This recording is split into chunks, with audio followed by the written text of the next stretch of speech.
Did you sense, obviously it was going to take a record-breaking night for Steph to get to the record, but did you sense just kind of the vibe at tip-off and his start? Do you think that any of that impacted the way you guys played at times tonight?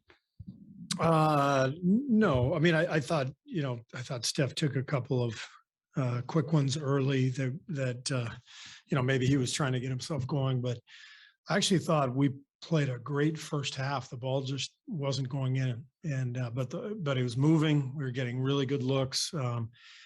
But when the ball doesn't go in, it's hard to get momentum. It's hard to get the crowd into it, and it felt like at that point it was more just let's grind it out and let's win.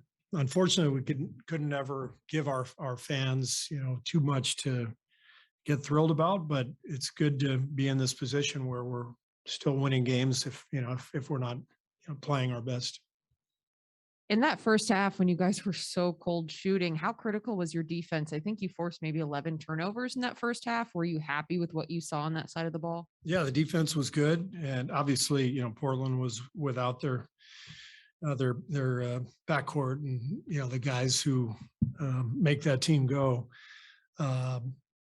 But they were competing really hard, and they were coming downhill at us, and I thought our defense was really good. Other than the free throws, we gave up 15 free throws in the first half, 10 of them to Little. I thought we committed a few too many fouls, but all in all, the defense was good.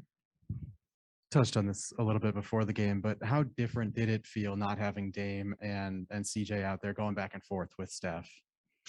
Yeah, I mean, it's been a long time.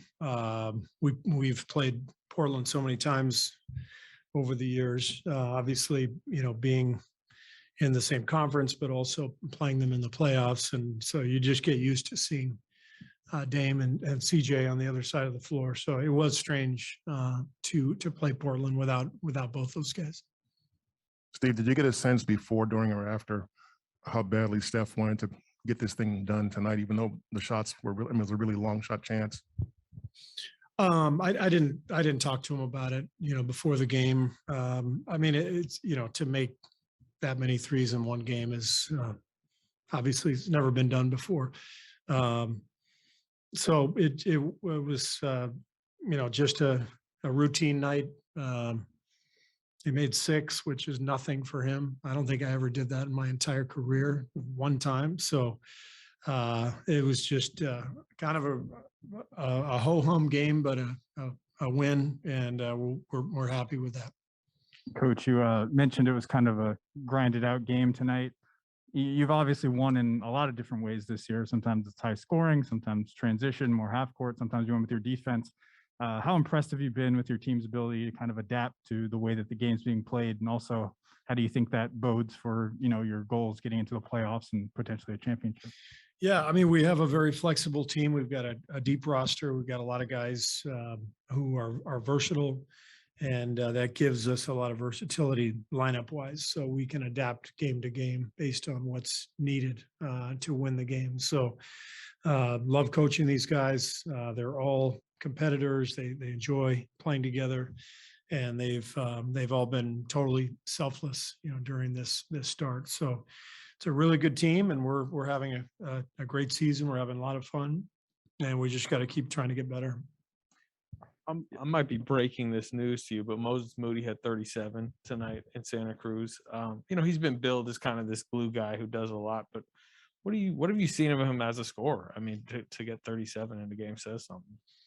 Well, he's a great shooter, and he's shown that in our practices, and we know about his shooting touch, and I'm thrilled that he and JK are playing and getting good reps, good minutes in Santa Cruz. That's exactly what they need right now, and there's a reason they were both lottery picks. They're both very talented players.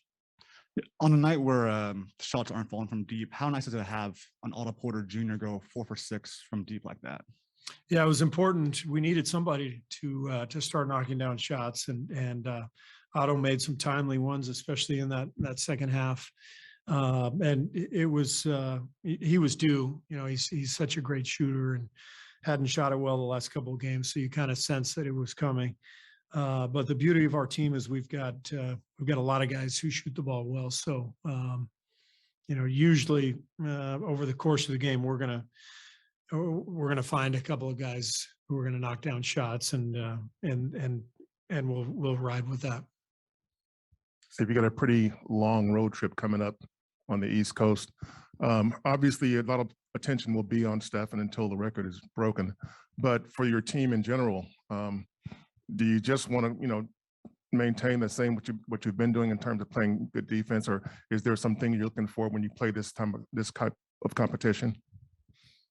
I think we just want to continue to do what we're doing, which is play well at both ends of the floor, and we know it's a good challenge to go and play 5 games on the road against good teams. So just got to keep going, but nothing special that we're looking for. Just continue to improve and play at a high level. Is there a chance with 2 back-to-backs that some guys may get a chance to take a breather?